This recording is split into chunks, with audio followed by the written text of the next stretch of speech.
Bonjour à tous et bienvenue dans notre émission 3DS. Ça me fait très plaisir de vous retrouver cette semaine pour continuer notre étude sur le livre des psaumes. Et nous en sommes cette semaine à l'étude numéro 7 qui s'intitule « Ta bonté s'élève jusqu'au ciel ». Alors pour parler et développer de cette thématique et ouvrir la parole de Dieu et étudier certains psaumes que nous allons prendre ça et là, j'ai sur ce plateau deux personnes avec moi, deux invités. Il y a Olivier à ma gauche, Bonjour. il y a Evelyne à ma droite.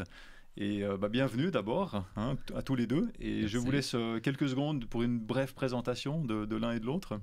Bon, moi, c'est Olivier Rigaud, je suis pasteur, mais actuellement, j'occupe la position de président de la Fédération des Églises en Suisse romande et au Tessin. D'accord. Voilà. Bienvenue. Merci Olivier. Merci. Bonjour, moi je m'appelle Evelyne Châtelain et je suis ancienne de l'église francophone de Genève-Cluse. D'accord. Une des grandes églises francophones de Genève. Une des grandes églises qui m'a vue depuis ma tendre enfance et je me considère un peu comme faisant partie des meubles. Oui. D'ailleurs, église dans laquelle j'ai grandi personnellement. Oui, tout à aussi, fait. ouais. Je me rappelle bien de toi, Eric. Voilà, quand j'étais petit. Ouais. Merci Evelyne pour ces présentations. Merci à toi Olivier. Avec plaisir. Et maintenant que les présentations sont faites, on peut commencer.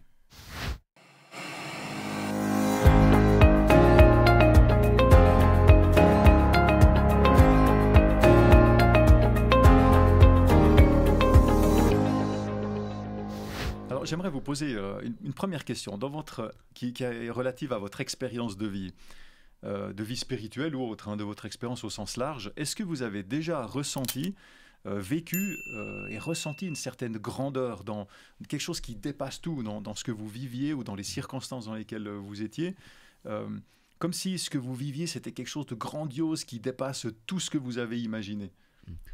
Alors moi, en réfléchissant à cette notion de grandeur, je me suis souvenu un peu de cette période de ma vie, de mon enfance, où en fait j'ai grandi un peu comme loin de Dieu, comme j'étais athée. Je vivais un peu pour moi-même, et puis au bout d'un moment, à mes 20 ans, j'ai commencé à me poser un peu des questions, parce qu'on a assez vite fait le tour de soi-même, puis finalement on se dit mais il n'y a pas d'autre chose à découvrir. Et j'ai commencé à avoir cette quête spirituelle, à me dire, mais voilà, quel est le sens de ma vie? Et je me suis rendu compte, en fait, cette notion de grandeur, elle renvoie finalement à un besoin fondamental chez l'être humain de vivre pour quelque chose de plus grand que lui-même, qui va au-delà de nos limites, de nos finitudes. Et voilà, et c'est ce besoin de... cette quête-là, finalement, qui m'a emmené sur ce chemin de réflexion pour savoir si Dieu existait. Et c'est vraiment à travers une expérience de prière où je ne connaissais pas Dieu, où je le recherchais depuis plusieurs mois, et une nuit, j'ai osé prier. Et c'était pour moi vraiment une expérience particulière, surtout quand tu es athée, puis tu te dis, mais comment est-ce possible qu'un Dieu puisse m'entendre là, dans ma chambre, dans le noir, seul, et qu'il puisse exister. Et finalement, ce soir-là, Dieu s'est révélé dans ma vie, dans cette nuit-là, et il a planté en moi cette semence de la foi qui ne m'a plus quitté jusqu'à maintenant. Et c'est vrai que je crois que ça, c'était vraiment une expérience toute particulière, où j'ai senti que oui, il y a quelque chose de plus grand que nous-mêmes dans ce monde. Donc en fait, c'est ça qui t'a amené, tu étais en quête de quelque chose de plus grand, et finalement, tu as trouvé quelque chose de grandiose, finalement, dans ton expérience, c'est ça. C'est ça. Beau témoignage, merci. Et toi, Evelyne? Oui, c'est un beau témoignage, Olivier. Moi, quand j'ai pensé à quelque chose de grand, de grandiose, j'ai pensé à une expérience de vie professionnelle que j'ai vécue. Je suis intendante dans une maison de maître qui appartient aux autorités de la ville de Genève. Et cette maison de maître a préparé un sommet qui accueillait deux présidents, un président américain et le président russe. C'était gardé secret pendant longtemps, et là j'étais au cœur de l'événement, et j'ai vu combien l'être humain essaie de mettre en place quelque chose d'énorme, de grandiose, et qui au final n'a pas un résultat escompté. Et je me suis dit, le Seigneur, il a une autre approche, il a une approche beaucoup plus humble, mais en même temps, c'est beaucoup plus sûr, il y a un fondement qui est beaucoup plus solide avec Dieu. Et même ce que l'humain met en place, c'est comme de la poudre aux yeux, ça n'en finit pas d'avoir des exigences, des besoins, et en même temps, c'est presque vide, entre guillemets. j'ai quand même eu l'opportunité, et le sentiment que ça m'a laissé, c'est un travail avec des humains pour mettre ça en place, qui a été quelque chose de précieux, que je garde comme un élément Et c'est vrai qu'on n'a pas souvent l'habitude de vivre quelque chose comme ça. Hein. Ah non, ça je crois que c'est assez unique. Donc là, j'imagine qu'effectivement l'effet waouh, il devait être très présent. Hein. Merci Evelyne pour ce témoignage aussi. Maintenant, on va rentrer un peu plus dans le texte biblique et je vous invite à prier ensemble.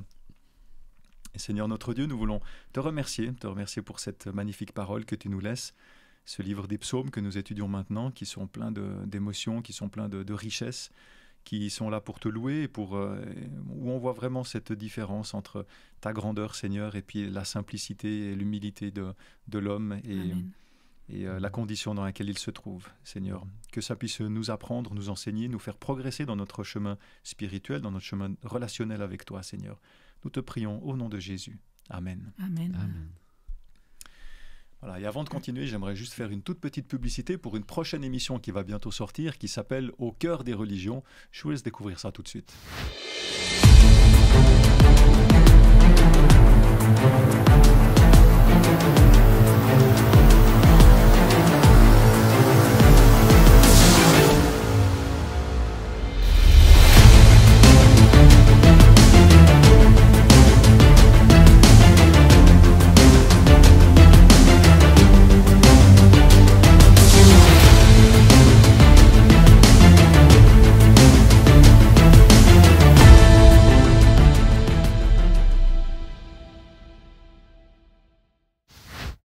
Alors, il y a dans le titre de notre étude de cette semaine, cette notion de grandeur, hein, dont on vient de parler avec vos témoignages respectifs.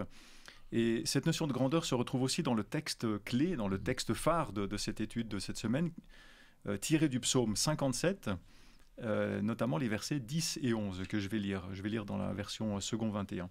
« Je te louerai parmi les peuples, Seigneur, je te chanterai parmi les nations, car ta bonté s'élève jusqu'au ciel, et ta vérité atteint les nuages. » Magnifique texte. Et dans ce texte, alors justement le psalmiste parle de bonté, de vérité divine, dont la grandeur dépasse toutes les limites, quelque chose vraiment d'extraordinaire. Et c'est vrai qu'en réfléchissant très souvent quand on pense à des thèmes, à des poèmes ou à des chansons que l'on connaît, et quand on connaît aussi l'histoire dans laquelle ça a été écrit, tout d'un coup le texte ou la chanson prend une autre dimension. Hein. Moi, j'ai encore vu récemment l'une ou l'autre vidéo sur YouTube où finalement la personne expliquait le contexte de certaines chansons populaires qu'on connaît. Et tout d'un coup, voilà, quand on connaît l'histoire, après, quand on réécoute la chanson, ça fait un autre écho finalement. Hein. Donc, est-ce que vous pouvez, sur ce texte de psaume 57 que je viens de lire, est-ce que vous pouvez nous en dire un petit peu plus sur l'histoire de ce psaume? Comment ou grâce à quoi est-ce que vous pouvez ressentir les émotions du psalmiste selon les circonstances justement que cet auteur, que ce psalmiste est en train de vivre? Alors pour moi, quand j'ai vu que c'était le psaume 57, je l'ai repris et je me rappelle que le verset 3 que je me permets de lire, qui commence par « J'en appelle au Dieu très haut, le Dieu qui a déjà tant fait pour moi ».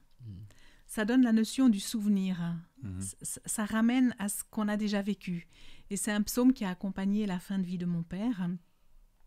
Et du coup, il m'a beaucoup touchée, forcément. Alors, je suis retournée aussi dans le livre de 1 Samuel pour voir l'histoire que David a vécue au moment où il écrit ce psaume, puisque c'est l'histoire où il se trouve dans la grotte de En-Gedi. Et je suis retournée dans le chapitre qui précède et je me suis rendu compte que David a bénéficié d'une intervention divine, on ne pourrait pas dire ça autrement, puisqu'au moment où il est à deux doigts d'être encerclé avec sa troupe par l'armée de Saül, qui est en nombre bien plus important, il reconnaît qu'il est sauvé par un messager qui vient dire à Saül, regarde Saül, les Philistins attaquent ton pays, donc va défendre ton pays. Et il laisse tout tomber et Saül quitte ce lieu où il est à deux doigts d'encercler David. Et ensuite, David se retrouve dans une grotte où il est un peu caché et entre dans cette grotte Saül pour répondre à un besoin naturel. Et là, Saül entre sans sa garde rapprochée, sans ses gardes du corps, qui ne lâche en général jamais un roi, comme un président n'est jamais lâché de ses gardes du corps. Et David et les siens voient entrer Saül, comprend ce qu'il vient faire, mais Saül ne voit pas ce qu'il y a au fond de la grotte. Et ceux qui entourent David vont dire, David, regarde, profites-en, l'Éternel met devant toi une opportunité pour que enfin tu puisses résoudre le problème que Saül nous pose et qui nous empêche de vivre une vie normale avec nos familles dans nos lieux respectifs. Profites-en, va le tuer.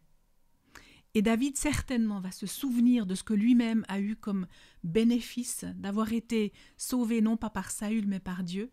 Et c'est comme si Dieu lui offrait la possibilité de dire, regarde, expérimente ce qu'est la bonté que tu vas offrir à l'autre.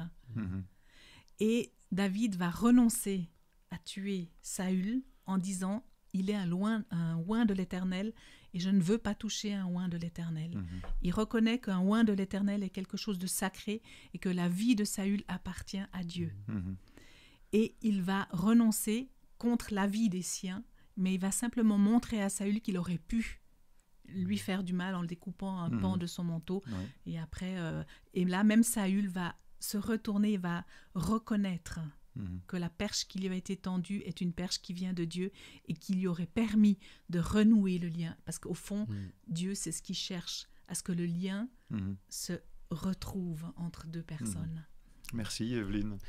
Merci Evelyne pour ces belles paroles rassurantes, réconfortantes. Dans ce texte, ce qui m'a interpellé aussi, c'est le verset 8. « Mon cœur est ferme, ô Dieu, mon cœur est ferme. Je chanterai, je ferai retentir le tambourin. » C'est cette fermeté de David au milieu des épreuves, au milieu d'un conflit, d'un défi qui le dépassait. Eh bien, il a cette foi ferme. Et il le chante, et non seulement il le chante, mais il va même faire retentir le tambourin. Faire retentir le tambourin, pour moi, c'est un peu comme cette idée qu'il annonce la victoire, quoi. C'est une foi ferme, mais qui est battante, qui est victorieuse, et il se met en marche. Mais pas de n'importe quelle manière. Il reste ferme dans sa foi, mais aussi dans la justice. On voit qu'il a une profonde relation avec Dieu, qu'il respecte Dieu, et parce qu'il respecte profondément Dieu, il va respecter loin de Dieu, alors qu'il ne le méritait pas. Et comme tu disais, Evelyne, c'est finalement une manifestation de la bonté de Dieu que finalement David va également manifester à l'égard de Saül, qui malheureusement ne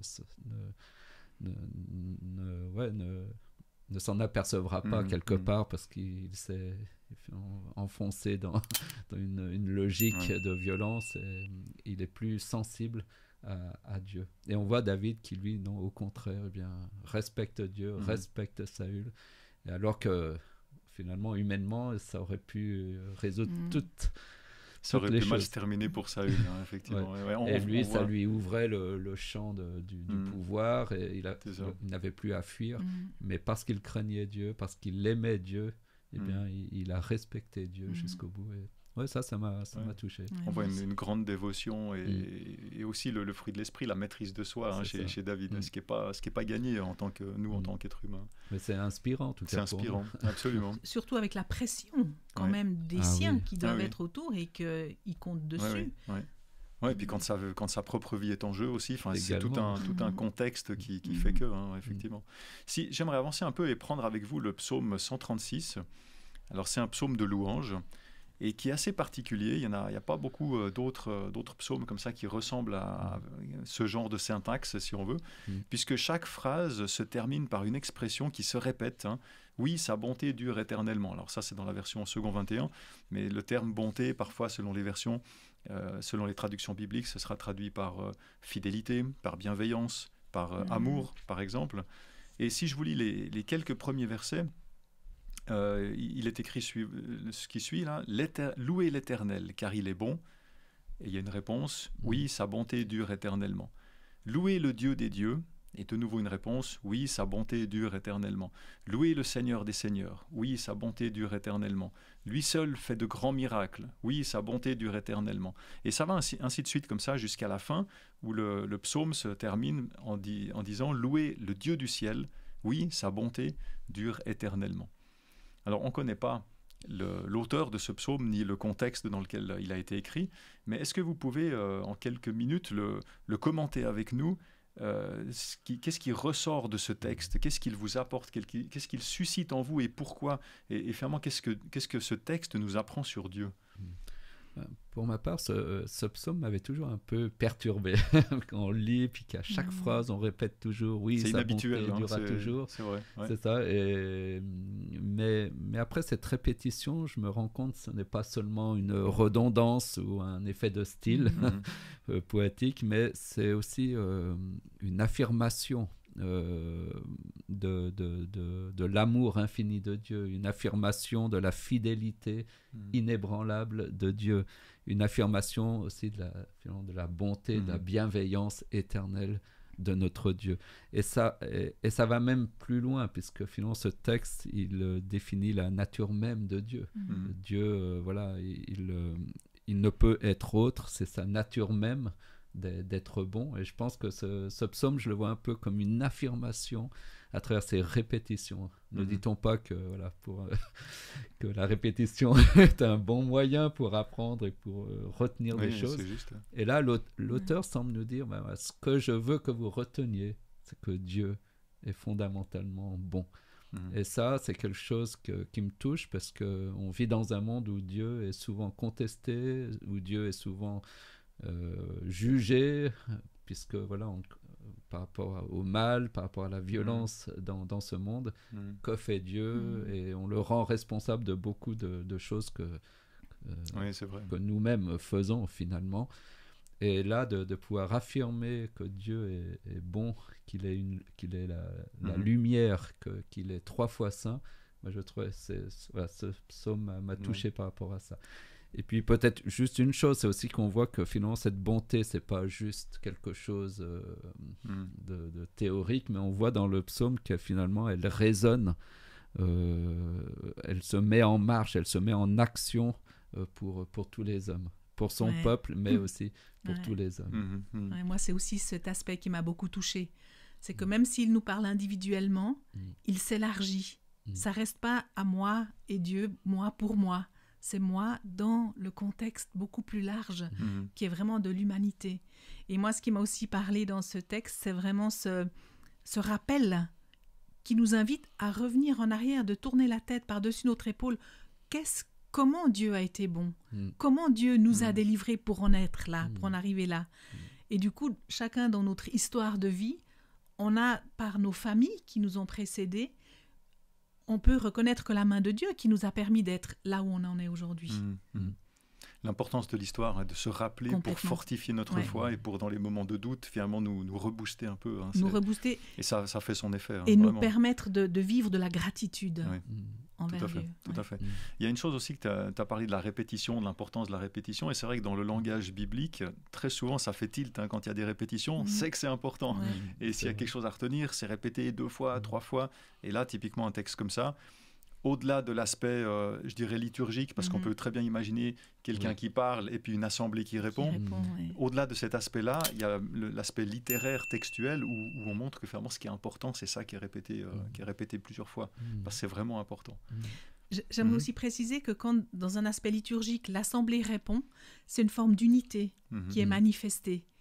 C'est juste, à l'unisson, on reconnaît que Dieu est d'autant plus fort. C'est d'autant plus fort. Le message. Et ça marque aussi. Le psaume suivant que j'aimerais aborder avec vous, c'est le psaume 51, qui cette fois-ci, c'est un psaume plutôt de demande de pardon et de purification.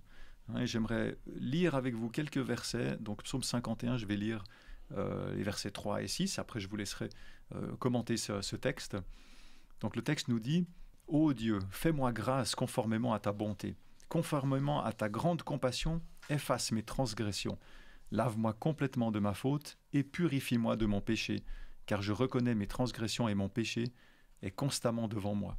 J'ai péché contre toi seul, j'ai fait ce qui est mal à tes yeux. » Et si je regarde quelques versets plus loin, au verset 12 et 13, « Ô Dieu, crée en moi un cœur pur, renouvelle en moi un esprit bien disposé. Ne me rejette pas loin de toi, ne me retire pas ton Esprit Saint. » Alors comme je l'ai dit, j'aimerais vous laisser commenter un peu ce psaume. Peut-être vous pouvez nous éclairer sur le contexte, dans quelles circonstances il a été écrit, qu'est-ce qui ressort dans ce texte, comment est-ce qu'il vous parle à vous personnellement, quelle est sa pertinence aussi, je dirais pour aujourd'hui, il y a la question de l'actualité, et de nouveau, qu'est-ce que ce texte nous apprend sur Dieu lui-même? Déjà, David, il écrit ce texte après avoir fauté. Il a vraiment commis quelque chose d'incroyable, puisque à nos yeux, d'avoir commis non seulement un adultère, qui est déjà pas rien, mais en plus de ça, il commet un assassinat. Il demande à son chef de l'armée de mettre le mari de cette femme pour cacher sa faute, de le mettre aux premières lignes, et non seulement de l'exposer, mais de retirer toute l'assistance qui pourrait être autour de cet homme Uri, mari de Bathsheba, et pour qu'il soit vraiment tué. Et là, le prophète Nathan arrive et va dire à David par une parabole, regarde, qu'est-ce que tu aurais fait par rapport à un homme qui avait qu'une seule brebis et qu'on vient prendre, alors que l'autre homme riche, qui en avait beaucoup, il aurait pu prendre dans son troupeau cette brebis pour l'offrir comme un repas. Et David, dans un élan, il va dire, il mérite la mort. Et Nathan va lui dire, cet homme-là, c'est toi. Et du coup, David, on voit son humanité quand même. On voit que derrière cet homme, David, il y a cette fragilité humaine de tomber dans le péché. Mais la grandeur de David, c'est de savoir reconnaître. Et de ne pas essayer de trouver des faux fuyants. Oui, parce que tu comprends, c'est pas ma faute. Et c'est là la force de David, et c'est ça que Dieu va reconnaître et va aussi louer, va aussi... et Dieu va pardonner. Et David va ressentir ce pardon. Et il va en réclamer, il va réclamer la tendresse pour se sentir apaisé, retrouver aussi ce lien que le péché a coupé entre lui et Dieu. Tu dis que David est tombé, c'est vrai qu'il y a une particularité de David, c'est qu'il arrive à trouver le moyen avec Dieu, à faire les bons choix pour remonter. C'est avec l'aide de Dieu, bien sûr. Complètement, oui. Ouais, ici, on voit que David est vraiment touché par ce qu'il a commis. Il sait que c'est très grave ce qu'il a fait. Et il en éprouve de la honte, une profonde culpabilité. On voit dans le texte, il dit « j'ai péché contre toi seul, j'ai fait ce qui est mal à tes yeux ». Et il dit une chose qui m'a rappelé une expérience où il dit « je suis hanté par mon péché ». Et quand je me suis converti, après quelques années, je me suis fait baptiser, etc. Et je ne sais pas ce qui s'est passé, mais à un moment donné, je me suis retrouvé hanté vraiment par une faute que j'avais faite quand j'étais plus jeune, avant de connaître Dieu, et puis, mais qui était normalement pardonnée par le Seigneur, par mon baptême. Mais je me suis senti vraiment pendant plusieurs jours, bien 2-3 jours, oppressé par cette faute, et je n'arrivais pas à m'en libérer. Je ne sais pas si c'était d'où ça venait, mais vraiment, et puis ça m'entraînait vraiment dans une dépression, un profond découragement, où je me sentais vraiment honteux, coupable, et ça me coupait littéralement de Dieu. Et c'était tellement fort que j'ai juste réussi à faire une prière à Dieu. Mais aide-moi à gérer ce souvenir-là douloureux. Et puis, une chose assez étonnante, c'est qu'à ce moment-là, j'ai oublié ce qui me tracassait pendant 2-3 jours. J'ai eu comme un trou de mémoire et je n'arrivais plus à m'en souvenir. Je me disais, mais pourquoi je n'allais pas bien? Puis j'essayais de me souvenir, mais impossible de m'en rappeler. Je dis, bon, je suis devenu amnésique. Et puis finalement, grâce à ça, j'ai retrouvé la paix, l'équilibre. Et puis finalement, peut-être 2 jours après, le souvenir m'est revenu. Mais cette fois-ci, il n'avait plus le même impact. Le caractère oppressant comme ça. C'est ça. Ouais. Et j'en étais libéré. Et ça m'a donné 2 leçons un peu en lien avec le psaume 51. C'est que je me rends compte que quand on a péché, il y a une lutte qui se joue en nous. Il y a tout un tas de sentiments et c'est vrai que avant de se sentir vraiment pardonné de Dieu, voilà, il y a tout un chemin que le psaume 51 nous montre, qui va finalement de la demande de pardon à la quête de purification, de transformation et jusqu'à la paix, la paix de Dieu qui nous inonde et qui prend la place de la culpabilité ou de la honte. Et donc il y a un combat spirituel à mener, c'est pas aussi simple que ça. Et puis finalement ça nous montre aussi que finalement en oubliant tout ça, ça me faisait penser à ce texte qui nous dit que Dieu a pris nos péchés, les a mis au fond de la mer.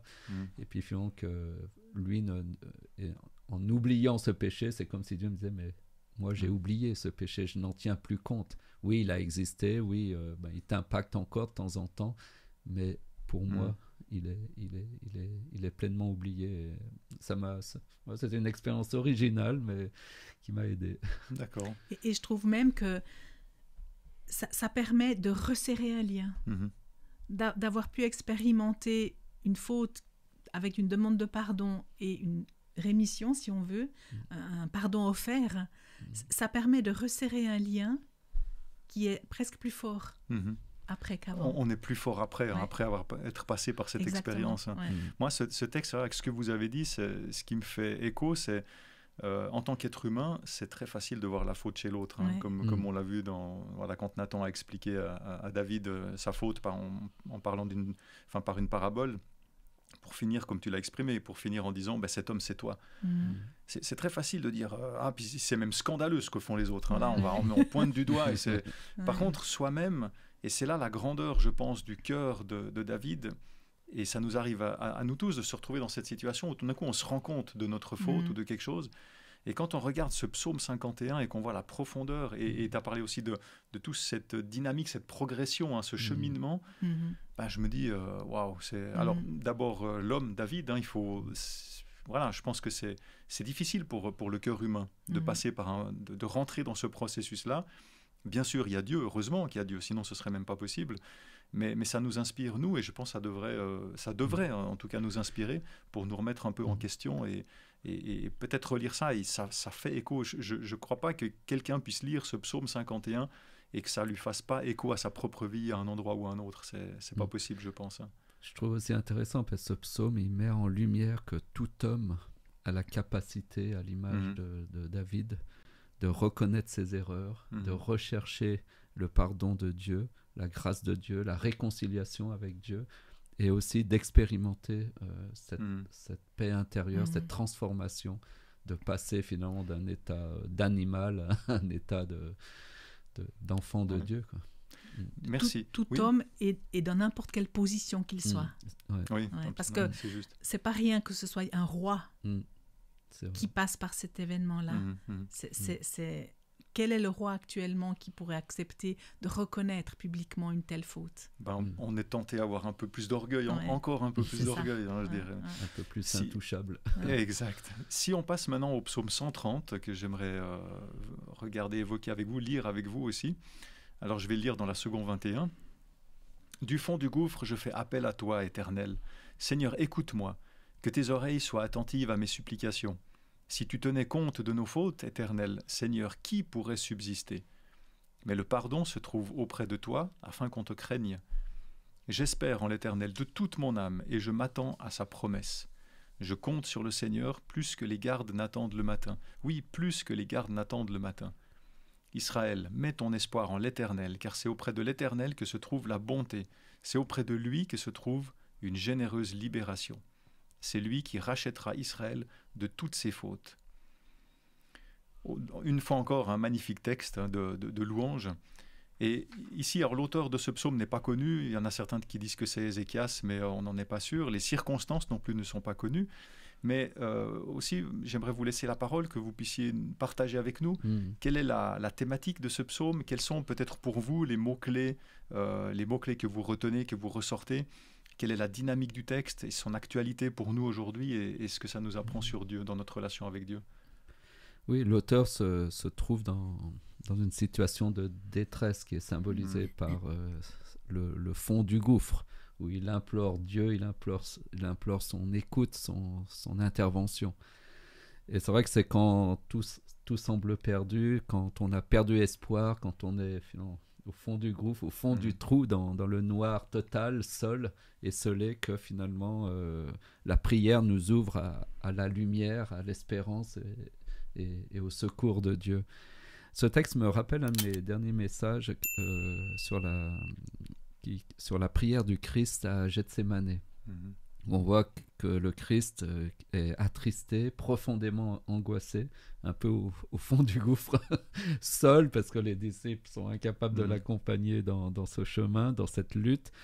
Il est en lutte avec de profondes angoisses, même son corps défaillait face à cette angoisse intérieure. Et le texte dit que c'était un texte que je n'avais jamais fait attention, et qu'il se jeta à terre, face contre terre. Et ça m'a interpellé, ce texte, parce que je me dis, mais finalement, quand on est dans une souffrance extrême, à l'image de Jésus qui est sans force, bien finalement, il nous reste toujours quelques forces. Et bien au moins, il jette ses dernières forces dans la prière. Il se jette à terre. Même finalement sans force, il a cette force, ou non-force, de se jeter à terre, face contre terre dans la prière. Jésus se jette littéralement dans la prière. Il se jette finalement tout entier dans la prière, entre les mains de Dieu. Et je me dis, tiens, ça m'a vraiment interpellé sur la manière dont nous prions. On voit que les prières les plus fortes sont les prières les plus sincères, les prières où on se donne vraiment à Dieu. Ça m'a interpellé, je disais, parce que des fois, je prie, puis à force de prier, finalement, on ne prie plus vraiment, parce que ça devient un peu un rituel, une habitude. Habituel, ouais. Et puis finalement, on oublie de se jeter totalement dans la prière, de se donner totalement, et d'être pleinement honnête et transparent avec Dieu. Et je crois que finalement, les psaumes, ce psaume, il nous invite justement à cette honnêteté, à cette transparence. Et c'est vrai que quand on est au fond du gouffre, finalement, c'est peut-être plus facile de s'abandonner à Dieu, parce que finalement, on n'a plus rien à perdre. Et on a tendance, quand on peut, de toujours garder un peu un masque, de toujours essayer d'être au contrôle. Et finalement, c'est peut-être dans ces moments où on n'a plus le contrôle de notre vie que peut-être on peut vivre les expériences les plus fortes avec Dieu et voir sa grâce se manifester. Et ça, c'est quelque chose qui m'a interpellé dans ce texte. Moi, j'ai l'impression, quand tu dis... c'est vrai que c'est un texte où on se tourne vers Dieu. Le psalmiste ici se tourne vers Dieu, mais il reconnaît justement qu'il est au fond du gouffre. Et peut-être aujourd'hui, c'est une question ouverte qu'on doit se poser chacun, mais peut-être qu'aujourd'hui, si des fois on rentre un peu dans une routine, c'est que peut-être on n'a pas assez conscience que parfois, ou selon les domaines, qu'on est au fond du gouffre. Et le fait de reconnaître ça, on reconnaît aussi qu'on a besoin de Dieu pour s'en sortir. Donc on va peut-être plus facilement se jeter dans la prière entièrement et avec authenticité et confiance et vraiment entièrement. C'est une réflexion, mais ça correspond bien finalement à l'état d'esprit du psalmiste ici. Moi, ce que j'avais envie de préciser, c'est que le but du pardon, on voit bien que ce verset 4, c'est un pivot. Mais le pardon se trouve auprès de toi, afin qu'on te craigne. Et on doit reconnaître que chacun d'entre nous a besoin du pardon de Dieu. Parce que dans chaque vie, si on fouine dans une vie, et même si l'Éternel fouine, lui qui voit tout, qui oserait se tenir debout devant lui? Mais cette assurance du pardon, c'est parce qu'on a cet amour et cette confiance que Dieu veut et souhaite nous pardonner, et qu'il attend de notre part qu'on le lui demande, qu'on reprenne ce lien avec lui. J'aimerais... Tu veux ajouter quelque chose ou bien... Non. D'accord, très bien, pas de souci. Il me semblait que tu oui, voulais... mais après, ce sera trop long. On comprend. Alors, justement, si on veut avancer, on peut prendre le psaume 113 maintenant, que j'aimerais aussi lire avec vous, de nouveau dans la version second 21. Louez l'Éternel, serviteur de l'Éternel, louez le nom de l'Éternel. Que le nom de l'Éternel soit béni dès maintenant et pour toujours, du lever du soleil jusqu'à son coucher, que le nom de l'Éternel soit célébré.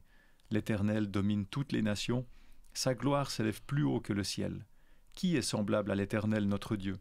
Il a sa demeure en haut, et il s'abaisse pour regarder le ciel et la terre. De la poussière, il relève le faible, du fumier, il retire le pauvre, pour les faire asseoir avec les grands de son peuple. Il donne une famille à celle qui était stérile. Il fait d'elle une mère joyeuse au milieu de ses enfants. Louez l'Éternel. De nouveau, un magnifique texte, hein, je pense comme à peu près tous les psaumes qu'on prend, en tout cas dans cette étude, mais beaucoup d'autres aussi. Là encore, on ne connaît pas l'auteur de ce psaume, mais est-ce que vous pouvez aussi expliquer la thématique qui en ressort? Comment est-ce qu'il vous parle, sa pertinence pour aujourd'hui? Voilà, je vous laisse la parole. Alors moi, je voudrais d'abord dire que c'est un psaume qui résonne un peu comme un cantique, comme le cantique d'Anne. Quand elle va se présenter devant le prophète pour manifester sa reconnaissance d'avoir été entendue par rapport à sa stérilité. Elle qui n'avait pas d'enfant, elle était en concurrence avec l'autre épouse de son mari, qui en avait et qui lui faisait bien sentir, t'es peut-être une femme qu'il aime, mais en tout cas moi, j'ai pu donner des enfants alors que toi non. Et du coup, Anne, elle reconnaît cette grandeur de Dieu qui l'entend. Et c'est vraiment un psaume de louange. Et dans nos vies, on peut aussi reconnaître qu'on a des moments où on se positionne devant Dieu en disant « Seigneur, regarde, moi, je suis où j'en suis et tous ceux qui m'entourent, ils ont tellement plus que moi. » Dans différents domaines, hein. On peut avoir envie d'un logement, d'un conjoint, d'enfants, de réussite dans toutes sortes. Et finalement, Anne, elle a su aussi être patiente, elle a su aussi exprimer ce dont elle avait besoin. Et ça, c'est un psaume pour moi de louange et de reconnaissance à Dieu, de gratitude. Et c'est un pan dans notre manière de parler à Dieu que souvent on néglige parce que quand tout va bien, on oublie d'aller dire Seigneur, tout ça, ça vient pas de moi, de mon fait, mais c'est par ta grâce que j'ai ce que j'ai. Moi, ça me fait penser, ce que tu me dis, ça me fait penser quand tu parles de louange, de reconnaissance. Et finalement, je me dis, mais il y a toujours une raison de louer ou de reconnaître, d'être reconnaissant envers Dieu. Là, le psalmiste, il avait aussi des problèmes. C'est des humains, c'est des hommes ou des femmes comme nous. Et finalement, au-delà des difficultés de la vie, on peut toujours voir, comme on dit, on peut toujours voir le verre à moitié vide ou à moitié plein. Et finalement, quelles que soient les circonstances, même si on a des problèmes, et on a tous certains problèmes, peut-être plus compliqués que d'autres, ça dépend des vies, mais il y a toujours au moins une, on va dire plusieurs raisons de louer Dieu. Et ça dépend beaucoup de l'état d'esprit, je pense, et de se laisser inspirer justement pour reconnaître ces choses qui sont merveilleuses et qui nous permettent de nous porter dans la vie aussi, avec Dieu. C'est vrai que la thématique principale de ce psaume, c'est vraiment la louange, l'adoration à Dieu en tant que créateur, souverain et puis bienfaiteur finalement par sa bonté, son amour. Mais je retiens une question qui est posée par l'auteur au verset 5 qui dit « Qui est semblable à l'Éternel notre Dieu ?» Ça m'a interpellé, oui. Qui peut être comparé à Dieu finalement? Cette question, elle souligne la grandeur, la supériorité de Dieu par rapport à tout ce qui existe, par rapport à que ce soit les divinités païennes ou les puissances terrestres, les présidents, qui peut être comparé, qui est semblable à l'Éternel notre Dieu. Et je pense que c'est un peu cette vision glorieuse de Dieu qui le rend unique et qui justement nous invite à l'adoration, qui nous invite à une forme d'émerveillement quand on considère finalement la nature, qui est Dieu. C'est vrai que à cette question, le psalmiste invite une réponse assez évidente finalement. Personne ne peut être véritablement comparé à Dieu et c'est ça qui rend Dieu d'autant plus unique dans notre vie. Moi, il y a une chose aussi qui me fait tilt, c'est les psaumes de louange souvent. Quelqu'un qui ne connaît pas Dieu, il va trouver ça bizarre, quoi. Et puis lui-même, il n'aura pas forcément de louange. Donc ça implique automatiquement une vie spirituelle, une relation avec Dieu, parce qu'on doit le connaître. Il faut voir que Dieu, il a agi pour qu'après on puisse, je dirais en conséquence, qu'on puisse le louer et lui rendre une partie. Et c'est aussi une invitation finalement à chercher Dieu, parce que Dieu y répond. Et ça, c'est tout des témoignages. Tous ces psaumes sont des témoignages de gens qui ont vécu quelque chose avec Dieu et qui peuvent dire, c'est presque à ceux qui ne le connaissent pas, c'est presque de dire, mais vas-y, essaye, tu verras, ça marche, quoi. Et je pense que c'est aussi quelque chose qu'on peut retenir au travers de cette louange. Mais indirectement, ce psaume met aussi en valeur l'évangile. C'est-à-dire, finalement, Dieu est tellement haut, tellement grand qu'il en devient presque inaccessible. Comment accéder à un Dieu si grand, si haut? Comment être à la hauteur d'un Dieu si bon, si juste, alors que nous sommes que des pécheurs? Et là, on est devant une question un peu terrifiante pour chacun d'entre nous. Et c'est là où finalement la réponse de l'évangile nous éclaire en disant, mais tu ne peux pas être à la hauteur de Dieu, mais Dieu va se mettre à notre hauteur. Dieu va descendre, il se met à notre niveau pour nous élever jusqu'à lui. Et ça, c'est quelque chose d'extrêmement puissant. Et d'unique. De grandiose, pour revenir sur le début de notre étude d'infirmement. Mais on a beaucoup de mal à comprendre cela, parce que je vois même dans l'Église, combien de fois on présente la loi, les exigences de Dieu, et puis toi, tu es un jeune, il peut vite se sentir perdu, impuissant, oppressé, en disant mais je pourrais jamais être comme ça, et finalement, sans s'en rendre compte, on décourage de s'approcher de ce Dieu parce qu'il est trop inaccessible. Et vraiment, notre message, c'est de dire non, finalement, Dieu descend, il vient dans ta réalité, là où tu es, au fond du gouffre, n'importe où. Et parce qu'il est Dieu, il a la capacité de te relever, même du plus profond. Avec lui, il y a toujours une solution, il y a toujours la solution. C'est ça.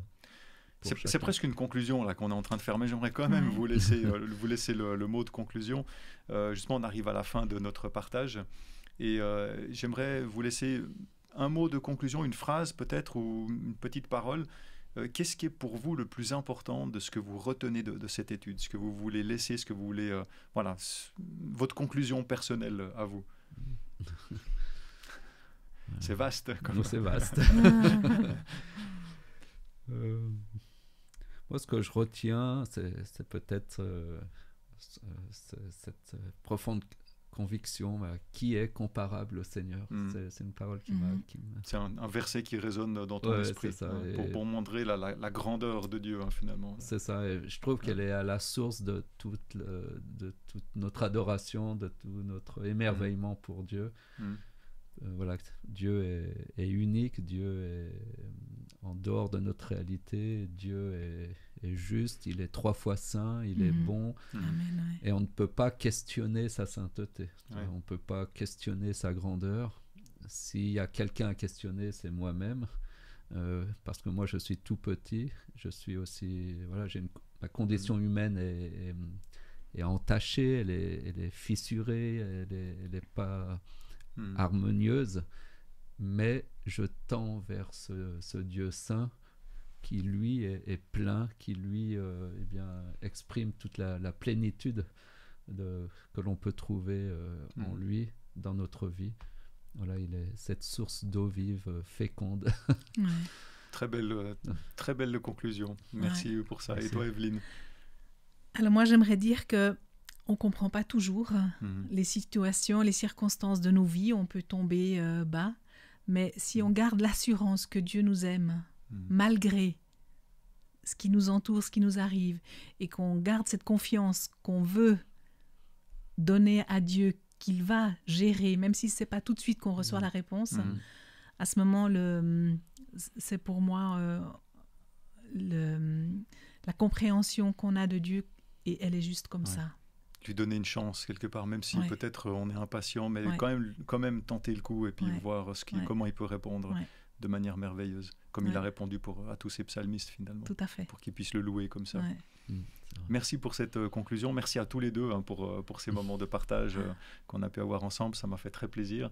J'espère que vous aussi, ça vous a intéressé, que ça vous a fait plaisir, que ça vous a aidé à progresser. Peut-être que ça vous a aussi aidé déjà à poser quelques questions, donner aussi quelques éléments de réponse que je vous invite à continuer à développer, à rechercher, à lire de votre côté. Ouvrez la parole de Dieu, je peux que vous inviter à ça dans la prière, et vous verrez comme ça peut changer votre vie. Je vous souhaite une très très bonne semaine et je vous donne rendez-vous à la semaine prochaine. Au revoir.